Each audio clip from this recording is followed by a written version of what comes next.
You wanted the best. You've got the best podcast, the hottest podcast in the world. The Chris Voss Show, the preeminent podcast with guests so smart you may experience serious brain bleed. The CEOs, authors, thought leaders, visionaries, and motivators. Get ready. Strap yourself in. Keep your hands, arms, and legs inside the vehicle at all times, because you're about to go on a monster education roller coaster with your brain. Now, here's your host, Chris Voss. I'm Moses Voss here from thechrisvossshow.com. There you go, ladies and gentlemen. The Iron Lady sings it. That's when you know it's official. The Chris Voss Show is on, folks. Welcome. As always, the Chris Voss Show is the family that loves you but doesn't judge you, at least not as harshly as your dad did the time that you took apart his watch, his favorite watch, and didn't put it back together. But my dad will forever hate me for that. And, what are you going to do? It's stuff you do when you're kids. So there you go. As always, folks, we've been bringing you, 3 to 4 shows a weekday, 15 to 20 shows a week for 15 years now. We bring you the most brilliant minds, the CEOs, the billionaires, the White House advisors. We just had one on again recently. The Pulitzer Prize winners, the news journalists, the anchors. Everyone on the planet has been on the show except for... anyone who's not cool. Let's just do that for a joke. But be sure to refer the show to your family, friends, and relatives. Go to goodreads.com/Chris Voss, LinkedIn.com/Chris Voss. Subscribe to the big LinkedIn newsletter, the big 130,000 LinkedIn group, Chris Voss, Facebook.com, and Chris Voss 1 on the tickety-tockety. Today, an amazing gentleman who's going to be talking to us about architecture and the impact that it has in this world and how it improves the quality of and beauty of our world, I should say. Today we're joined with John C. Gresko. He's the founder of his company, and so we'll be talking a little about entrepreneurism and everything else and how he coaches people.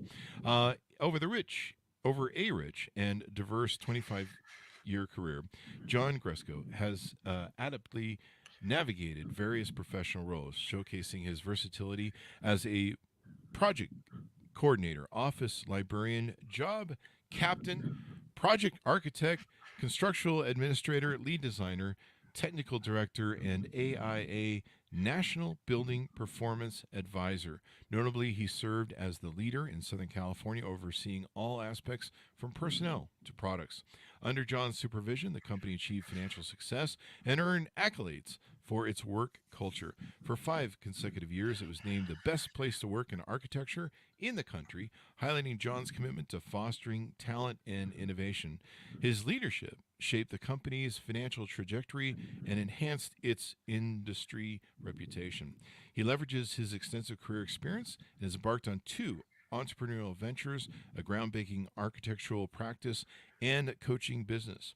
Beyond his successful career, he remains dedicated to advocating for the architectural industry, inspiring others to reach their fullest potential, and contributing to the growth and excellence of his esteemed discipline. Welcome to the show, John. How are you?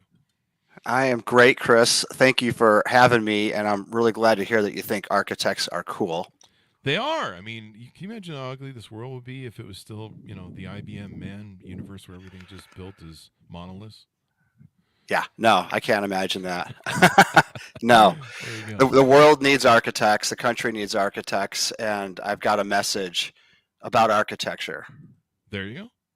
All right. And are you going to give me the message, or is the whole show going to be the message? Well, yeah, we'll unpack it here during the whole show. Thing. Yeah. Oh, there we go. All right. So give us your .coms. Where can people find you on the interwebs? You can find me on Instagram at John C. Gresko, right here above my shoulder. LinkedIn, John Gresko. X, John C. Gresko. And my website, johncgresko.com. There you go. And so give us a 30,000 overview of what you do now and how you do it in your words. Okay, so 30,000 feet.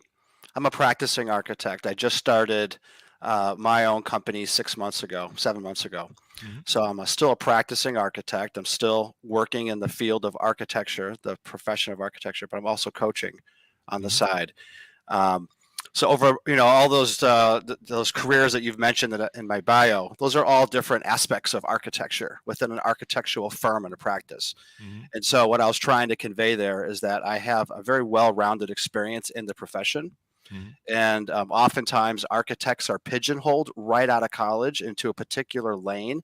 in the profession, and I have kind of steered in and out of those lanes. It's about a 12-lane highway. There's about 12 different particular roles within the field of architecture. So I'm bringing a very well-rounded experience to the profession. The long story short is, for 30,000 feet, is this profession is hurting, and I know how to fix it. There you go. Why is it hurting? So the American Institute of Architects is the largest network and professional organization for licensed architects in this country. It's about 100,000 licensed architects and probably another 100,000 of associated non-licensed professionals, like the project coordinators that I used to be when I started out in my career. They issue surveys, and they have social media presence as well. And as it turns out, there's been a trend over the last 20 years, and it's been particularly building in momentum over the last 3 or 4 as we came out of the pandemic. But architects are overstressed. Architects are overworked. They're underpaid, and they're increasingly commoditized. So as it turns out, there's a lot of burnout in the profession. Oh, wow. And there's a lot of competition for creatives. In the past, going back before the internet, and even just going back 20 years ago, before the internet and social media really rose to where it is today, a lot of creatives went into the profession of architecture. If you liked art and you liked to draw, you would go into architecture. And now there's a lot of competing interests for architects. There's graphic design, there's web design, there's social media, there's influencers, et cetera, et cetera. Okay. And then within the industry of architecture and construction, which are linked together, there's been an evolution of an entirely new profession in the design and construction industry called construction managers. So from the construction side of the fence, they're recruiting architects. Architects get paid more to work on the other side of the fence as a construction personnel, as a manager.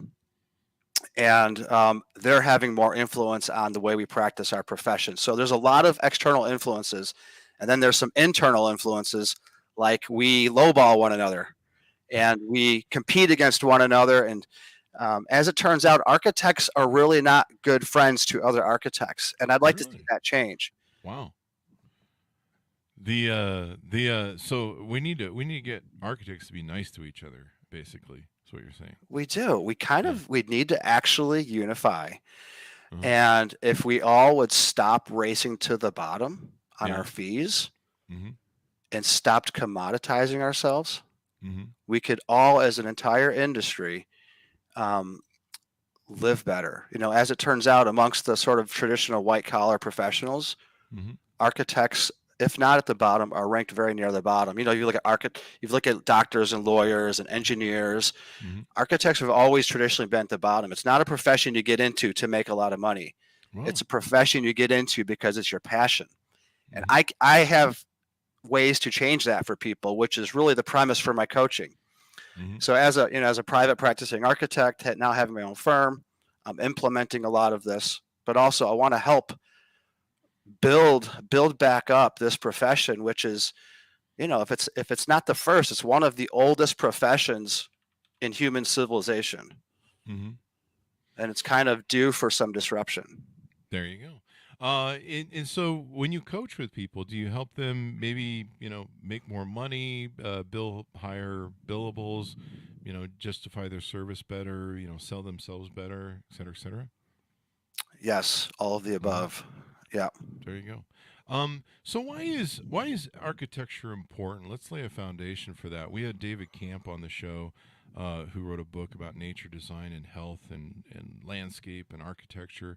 Why is architecture important? Architecture is important because humans spend 90+% of their lives indoors. So every indoor space was created by an architect, whether it's your studio that you're in, your house, your office building, a hospital, a police station, gas station, Costco, grocery stores. Every building, everything you see when you're driving around was created by architects. And the reason that they're standing up and not falling over when it's windy or raining or snowing, or we have inclement weather, is because of architects and their teams of engineers. And that's important because you want things to stand up. Last time I checked. Yeah, you don't want your building falling over You don't on want you. your building falling. You don't want what happened in New York City this week, where the whole corner of the building falls off. Of course, it is a 100-year-old building, so that probably doesn't help. But I mean, we've seen inspirational beauty, and sometimes it's subtle, I suppose, in architecture. Like sometimes you look at buildings, you're like, that looks really cool, but there's something that's good for us aesthetically in appreciating beauty, whether it's in art or architecture, in making it appealing, and I think it affects us in a way that's not. Um, it affects us in a way that enlightens us or makes us appreciate what's going on. You know, you can look at a dead square monolith sort of building and just like, meh, whatever. Do you want to work there? I don't know. But when you see something that has some uniqueness or some beauty, the Frank Lloyd Wright stuff, things like that really shine out. There's a difference to it, and just even simple things from my understanding of architecture. I'm a layman, by the way. I don't know anything. I flunked second grade, but higher ceilings and lighting. Open windows that they're coming in and designing these things. We've had people that have been on the show that they design special giant windows that can block certain types of light but let others in, and Hmm. and create an ambiance in an office that makes it easier for people to work there. And a lot of people really they discount that. They don't realize how much is going on with the Wizard of Oz behind the controls. Well, first of all, you say you're a layperson, but what you just described was excellent, and Thank you. I wish more people in society really were paying attention to architecture. That's one of the goals that I would like to see happen in this industry is for it to be mainstream again. Hmm. When I was in college, I lived in Versailles, France for 9 months, my whole junior year of college, Hmm. and so me and my classmates were able to experience how deeply rooted architecture is in Europe. Hmm. And it was very special. And there's a lot of just gorgeous, old, historic, beautiful buildings that have the character that you're talking about. Yeah. And then when you now living here in the U.S., and of course, I'm born here and lived here my whole life, but the U.S. has a very different uh, outlook on architecture. Hmm. We don't seem to value buildings for their entire life cycle. Meaning, if a building is designed for 50 years or 100 years, we don't really we look at first cost versus the cost of a building over the entire span of its life, 50 or 100. A hospital could be a 100-year building. Hmm. A restaurant could be 10. Hmm. And so it's very wasteful to design buildings that are only have a 10-year lifespan. It's a huge investment. And that brings to mind aspects of sustainability and green design and reducing our energy consumption, and all that it's extremely vital to this profession. But I would love to see more people Hmm. um, give feedback to their city councils and their architectural review boards on the buildings going up around them. Hmm. And it makes all the difference in the world. You mentioned older buildings. Like I'm a big fan of Art Deco. Like if I go to LA, and there's a lot of great buildings in LA that have that old Art Deco look. One of my favorite places is the casino on Catalina Island. That's just so beautiful.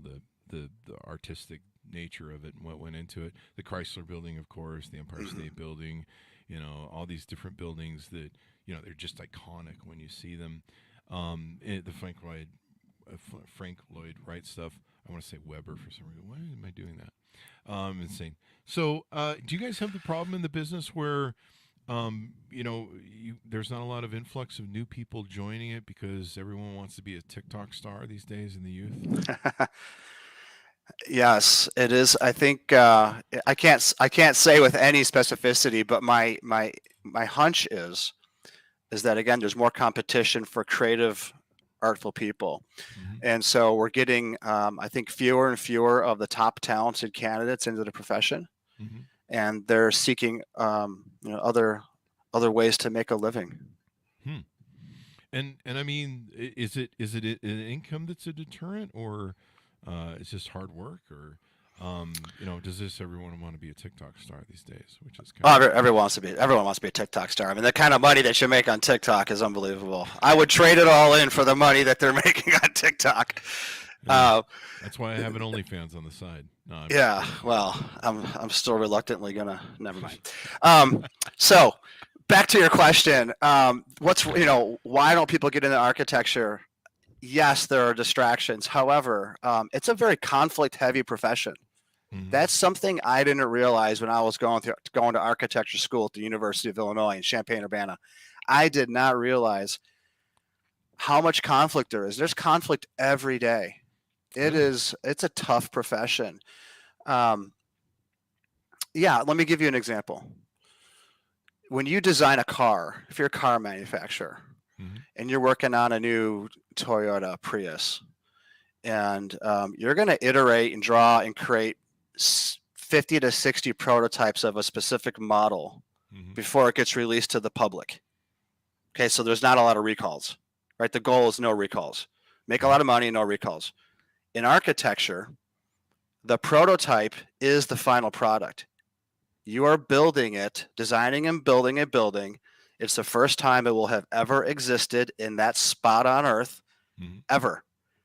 It's the test fit and it's the prototype and the final product at the same time, which means mistakes happen. If you're not going to build your house off on the side to test fit, test how to make it, and then build you the final product. You're doing it at the same time. So there's human error, and there is going to inevitably be human error in anything architects design and contractors build. And when Mhm. you have error, you have conflict. So part of my coaching and part of what I'm doing in my private practice is implementing strategies and methodologies to navigate and handle conflict because it's inevitable. So let's just address it with soft skill training, but also some strategies about managing expectations from the very beginning of the project and reiterating them all the way through. Mhm. So, Chris, a typical architectural project could be a year of design and 4 years of construction. These are Oh. not short endeavors. These are Mhm. long-term relationships also. Yeah. These are not transactional, like you just buy a new phone and that's it for a year, Yeah. right? You buy a building, you buy a site, you hire an architect, you design it. You're talking about tens and tens of thousands of hours of design time and construction time. Mhm. So again, prototype equals the final product. The process equals the product also. Yeah.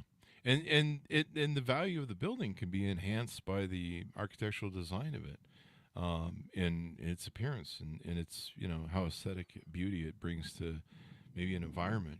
You can look. I love looking across any cityscape and seeing the unique buildings that are there. I don't know why I enjoy it, but it's pleasing. It's pleasing to the eye. It's pleasing. Makes you feel good. You're like, that's really cool, you know. And you're like, those other buildings are boring. They all look the same. Yeah. So they go, Character is nice. Diversity in architecture is great yeah. too. And Yeah. you use a key word there that I think is really important, character. So, I can look at most cityscapes and know the character of the city and know what city it's in. So, like, I had somebody on the other day who's an attorney, and he had, like, a big banner up. And I'm like, that's LA in the background, right? And he goes, yeah. And it was a pretty tight shot. But I just knew the buildings and the uniqueness of the LA cityscape. And, we find that appealing. There's an allure to it sometimes, I think, especially at, like, the big city and the life and the excitement and things that go into it. But even something like a home, something that's a home in a neighborhood, the architecture, if it's unique, it's not a cookie cutter home, Mm-hmm. that sort of Levittown sort of home. If it's a unique home, and its design and its beauty, aesthetic quality, it just makes all the difference in appealing and value wise. I think something that's more beauty. Do you guys find that in your industry, there's in many industries, there's kind of the 80-20 rule where 20% of the people are the top dogs when it comes to really being the creatives, the designers, and whatever. I've kind of found that in today's world, it seems to be the 95-5 rule, where the 5 top percent, there's not everyone's running around being Frank Lloyd Wright Right. Yeah. designers. Some people are doing the work that still is great, but it's not Yeah. it's not crazy creative. I think he even went kind of broke trying to do everything he did, didn't he? Didn't he start making money He, after he died? yeah, he didn't make the money that he would have made today. Yeah. I think it's more like 95.5 also. If I was actually initially thinking knee-jerk reaction was 99.1. There you go. There are so few architects that are known publicly Mhm. in modern society. Frank Gehry is the one that most people think of as one of the most famous living architects, based out of LA. He's done a lot of beautiful buildings like the Disney Concert Hall, which is one of my favorite buildings. The truth is, society still thinks of architects like Frank Lloyd Wright, like celebrity architects, and really the truth is it's very large teams of people behind the scenes. The amount of work that one architect can do is very limited. You really need, in modern architecture, really needs a team of a lot of folks behind the scenes, and none of them get the credit they deserve. So I really do think it's 99.1. The 1% are the ones that are published in magazines and are making a really good living. But I'm here to help the 99% behind the scenes, behind the facade of the architecture profession, sort of the unsung heroes. And so helping them, improve the quality of their business things, probably marketing. Do you help them with marketing too? I can help them with marketing, but my for sure that and business development. But my strength, what I've done for the last company that I worked for before I went out on my own was I improved their culture. So it starts with having fun at work, and I like to have a lot of fun at work. I'm a practical joker. I like I mentioned before we were getting on here that I actually used to do improv at Second City in Chicago in the late really? 90s, and Oh, that didn't work out. So I stuck with architecture. But I like to have fun, and what I have found is that when people like the culture, the office culture that they're working in, they produce the best work. It's kind of the Southwest Airlines model. You take really good care of your employees, and they have taken great care of your customers, and your business comes in the door because you have a lot of repeat work. So that's the first thing is I look at the culture of the company. Second thing, I look at how they're operating. And like a football team, like a manager on the sidelines, I look at how the plays are flowing and how everyone's interacting. I help them with the proposals, how we write fee proposals to our clients. I make sure that they've got the scope of work correct, the remuneration, the compensation is correct. And then lastly, I look at each individual player on the team. Again, thinking of a football analogy, is the quarterback the right person to be a quarterback, or should they be a wide receiver? Right. And so I will look at the different talents and skills of the people on the team, and I look at everybody as like a puzzle piece. Everyone has innie and outie parts to the puzzle piece, strengths and weaknesses. And I don't think there are weaknesses in the profession of architecture. I think you need to just find compatibility like the adjacent puzzle piece. And once you get all these puzzle pieces coming together and gluing together, you're going to have a really solid team where you're playing to everyone's strengths. Because as I mentioned, it's not one architect. It's usually a team of 5 to 12 behind the scenes helping the one that you see on camera. What would you say to people who are out there listening that might be interested or thinking about getting into architecture, or maybe they're artists? What type of people get into architecture? Are those the people that I see that they can draw something really beautiful? They have that imagination that I don't have, where they can look at a piece of empty paper and they can put something beautiful down on top of it. That might want to consider this as a career or business. You were kind of talking about it, Chris. It's how you feel when you see buildings. What I've told kids in high school before that are thinking about going in architecture. If you just go to your local downtown, or if you go to your city. So I'm from Chicago. I now live in LA. So there's two big cities. I just tell them, go into the city, and if you can find a favorite building or something that really resonates with you, and you go inside and it makes you feel a certain way, because like you were describing, Chris, the volume of the space, the height of the ceilings, the amount of glass, whether it's really bright or diffused, shaded. Think about how it makes you feel. And if you're that kind of person that's affected by buildings, you should be an architect, because that's what we need more of. We need people that really have that 3D sensibility to how architecture can impact our lives. We need more of that. We've got a lot of people in architecture that produce a lot of ugly buildings. And we need a lot. That's kind of rude and judgmental. No, I'm just well, I would be shaming buildings. They have feelings too. Buildings have feelings. Yeah. They're corporations, according to Mitt Romney, so they have feelings. Yeah. Well, some buildings would be really sad then. Some buildings probably wish to be knocked over. And there you go. I think the one in New York was committing suicide this week. That's why it fell. That's why it imploded. Yeah. It was suicide. It's just so depressed. Yeah. Don't do that, people. Don't. No, but I mean, really, I'm doing things outside of my professional environment. I'm involved in my community in other ways. I talk to people all the time, and I'm always asking them what they think about buildings. And the general prevailing attitude is, architects, they just do what they do for themselves. They're not really doing what the community wants to see. And I hear that a lot. And really? I mean, there's some truth to it. Yeah. Huh. There's some truth to it. The way we're trained in college is we're really trained to think about the project as our own, as if we are these little artists, and this is our building. The architect. The building isn't for the architect. Yeah. The building is for the people who use it. Yeah. So putting yourself in someone else's shoes and having some empathy for the users of a building, I think, is one of the best traits for a budding architect. Mm-hmm. And there's so much that goes into it. Like I said, we had this one company on a while ago. Then they make the glass for architectural glass for big buildings. And so there's different UV designs, and there's ways that light can improve people's moods. Get them the vitamin D and stuff, and just have beauty, but without glaring sunlight blasting into where you're sitting at your desk and it's melting without the heat loads. Without the heat loads. And they're kind of designed to keep heat down for environmental energy usage as well, but just part of it is just the aesthetic quality. And it's really some of it's beautiful and designed to for what architects want to do. That's really cool. Some of it's just plate glass windows that you see and you're like, I don't know what those are. They're just windows, but they do so much. And people don't really realize it. A while ago we had Michael Kimmelman, who's I believe he's with the New York Times.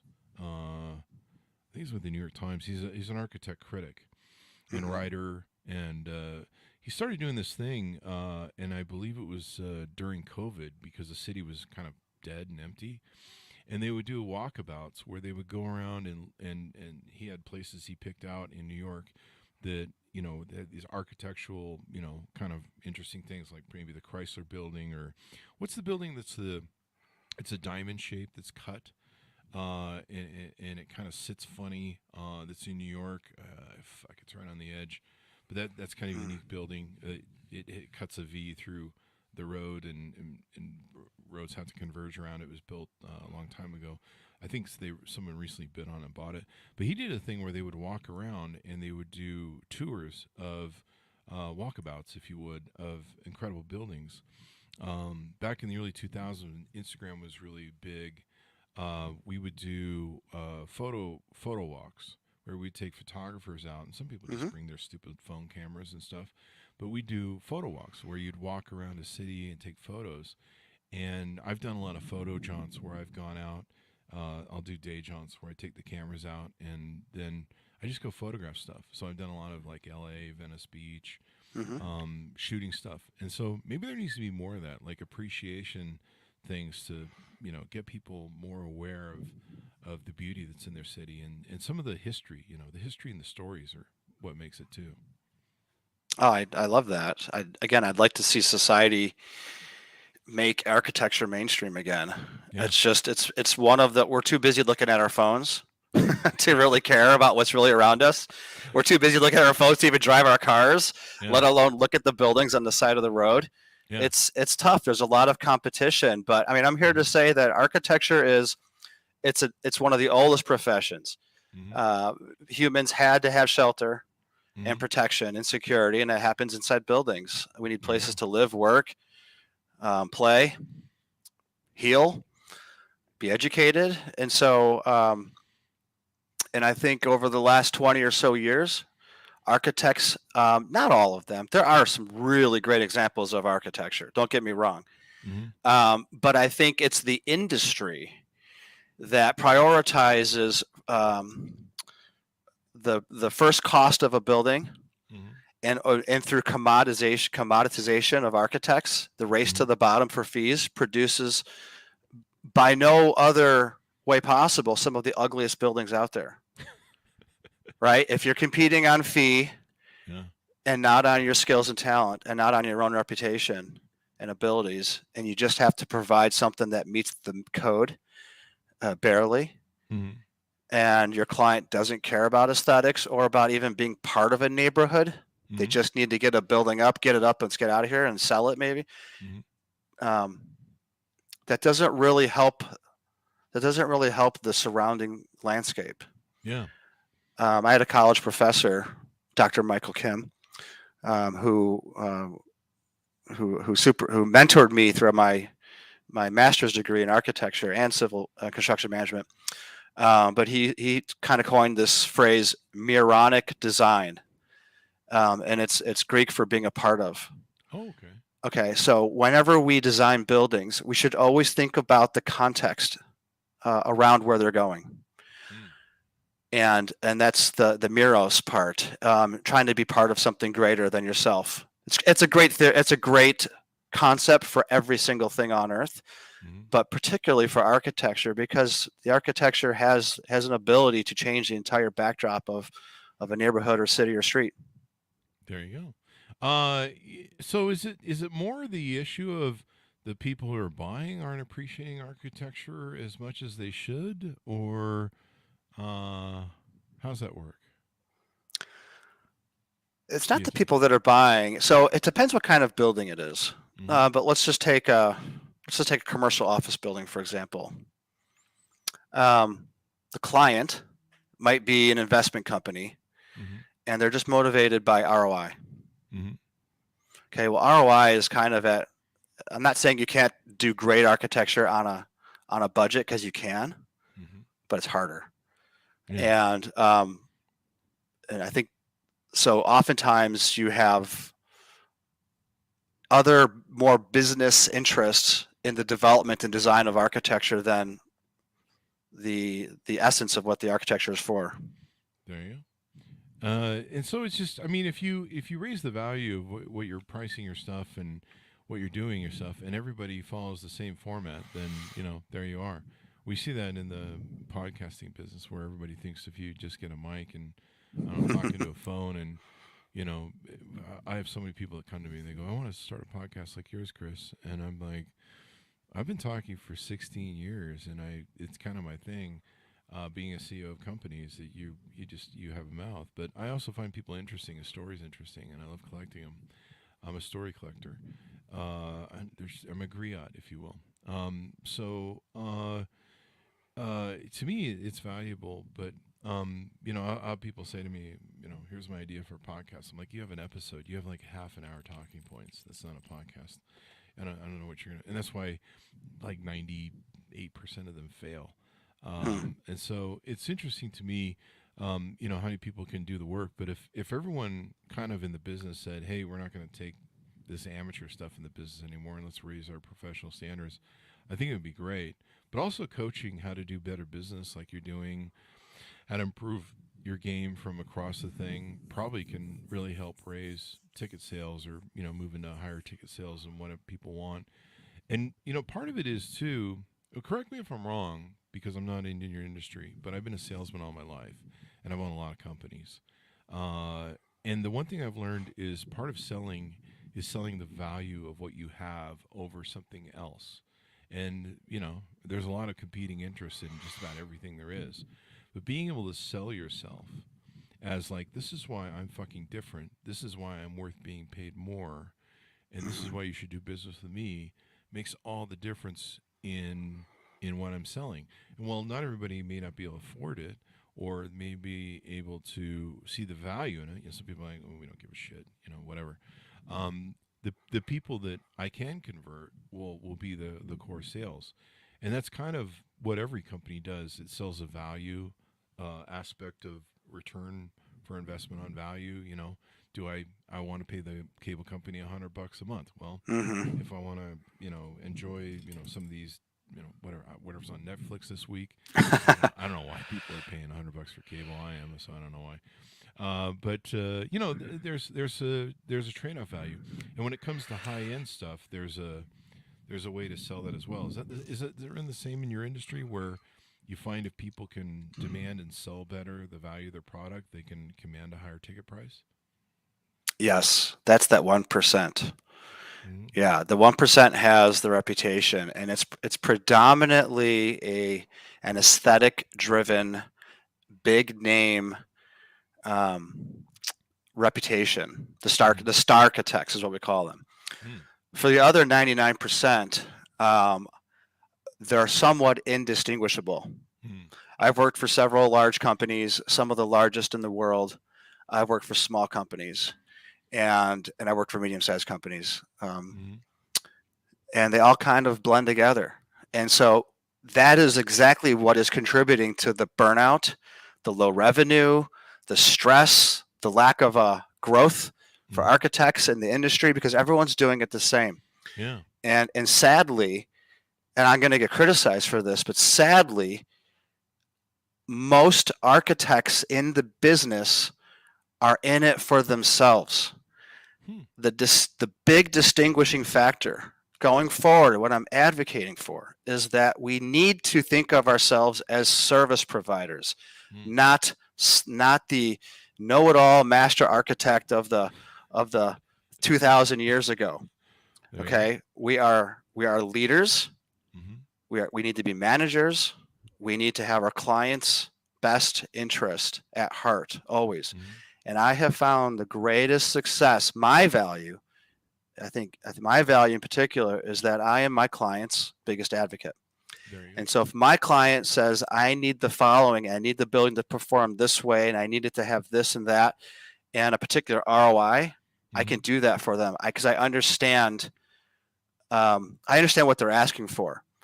Again, this is counterintuitive to most architects. Most architects are trained in college. And remember, we have to go to school for quite a while. So just so you know, to become an architect, you have to go to an accredited school. It's 4 or 5 year degree.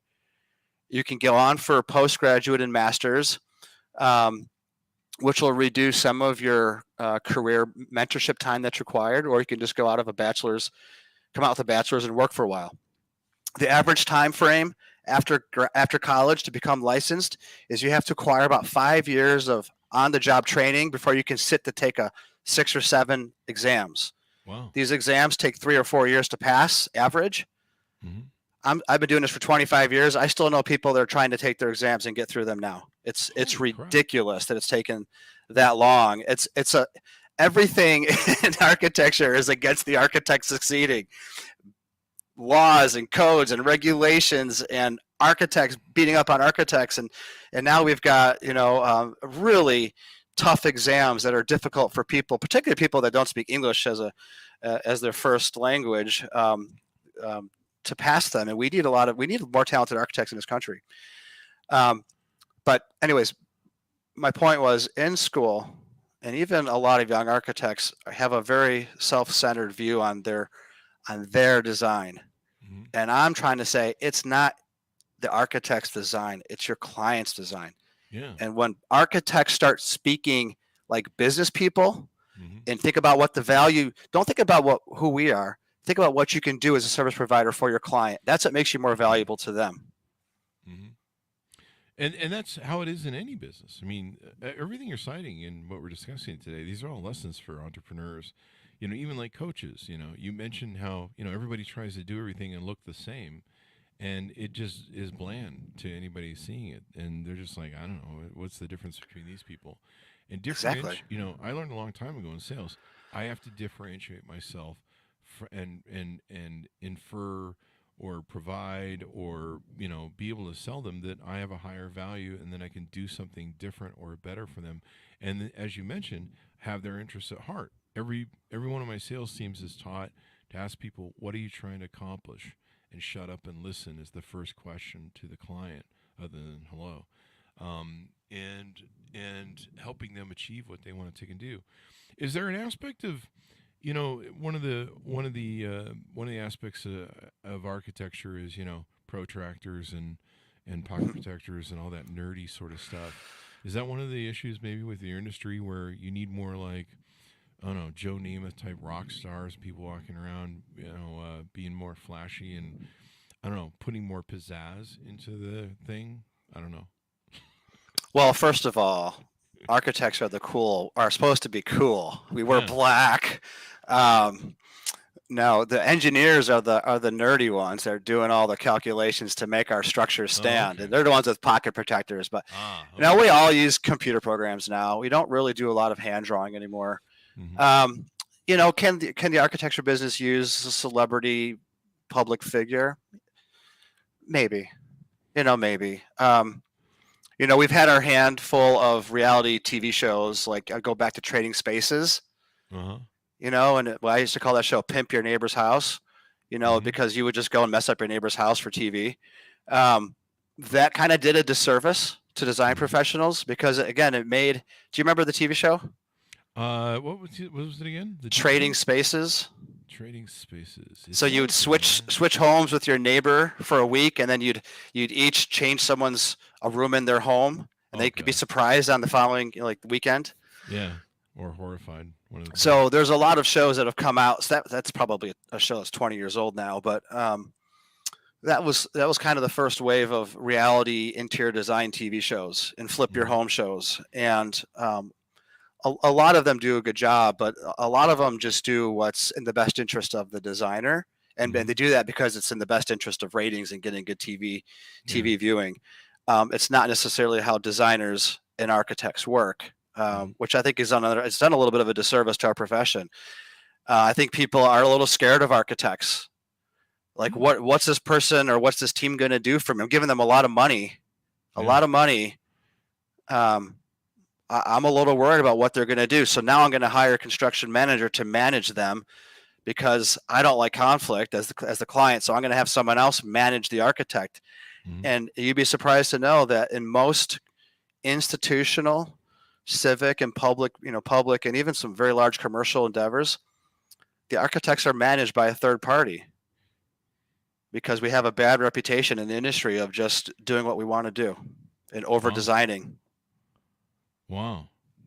It's an interesting industry. So you help people do that through coaching and stuff. How can they onboard with you? What are some of the offers you have or packages, et cetera, et cetera? So all the packages are on my website, www.johncgresko.com. The pricing is really tailored towards the need. So I think the best thing to do is to sign up on the website using Calendly, and we could do an introduction call and see if I'm a good fit for you and vice versa. And then we go from there. There you go. So give us your .coms as we go out. People can find you on the interwebs. Look to John C. Gresko on Instagram. I post weekly tips and I share a lot of my wisdom as a practicing architect and coach on there. So if you want some great free advice, check out John C. Gresko on Instagram and John Gresko on LinkedIn. X is John C. Gresko. And again, the website, johncgresko.com. There you go. And hopefully we can get a new generation of people into architecture and loving it and stuff. I mean, we need more beauty in the world. I get tired of seeing, I don't like Levittown cookie cutter homes. I don't like I agree with you. But I see the point of, imagine function and form for some things, but anything that's designed better, you just see it and you just go, wow, that's really beautiful. That looks really cool. It just improves the quality of life. Have you ever driven through a master planned community? I may have. I think like in Summerlin or something in Las Vegas or Hollywood. I mean, I've been through Hollywood. I live in South Orange County now, and there's a lot of unincorporated areas, and there's a lot of master plan communities. And the difference in a master plan community is every road, all the landscaping, every home, there's a lot of character designed in. It's a really good. They did a really good job developing these towns down here, versus some sprawling suburbs Mm-hmm. where there's no master plan thought put into it. Yeah. The way you feel driving through a master plan community is you looks like there's pride in your community. Yeah. And when people have a sense of pride in any neighborhood, street, village, town, or city they live in, Mm-hmm. because they like the way it looks and makes them feel, guess what happens? They take good care of it. Crime goes down. People are Because happier. they That's the value value of architects, is we can Oh. literally change the way people, we can influence the way that people use and work and live and worship in their spaces. Mm-hmm. There you go. So it's been fun to have you on, John. It's been a great discussion. And of course, a lot of this can be transposed onto entrepreneurism, running businesses, marketing your services, and making something different. And probably being a visionary. I don't know if that applies to what you've talked about here, but for me, being a visionary is something I've always sold in selling a product. And between Steve Jobs and other people that have taken things and turned them into a vision that's excitable, that's motivating, is also a great way to sell as well. And so I think that's another bonus. So thank you very much for coming on, John. We really appreciate it. Thank you very much, Chris. I appreciate it too. There you go. And thanks so much for tuning in. Go to goodreads.com/Chris Voss, LinkedIn.com/Chris Voss. Subscribe to the big LinkedIn newsletter and the LinkedIn, 130,000 group over there. Be good to each other. Stay safe. And we'll see you guys next time.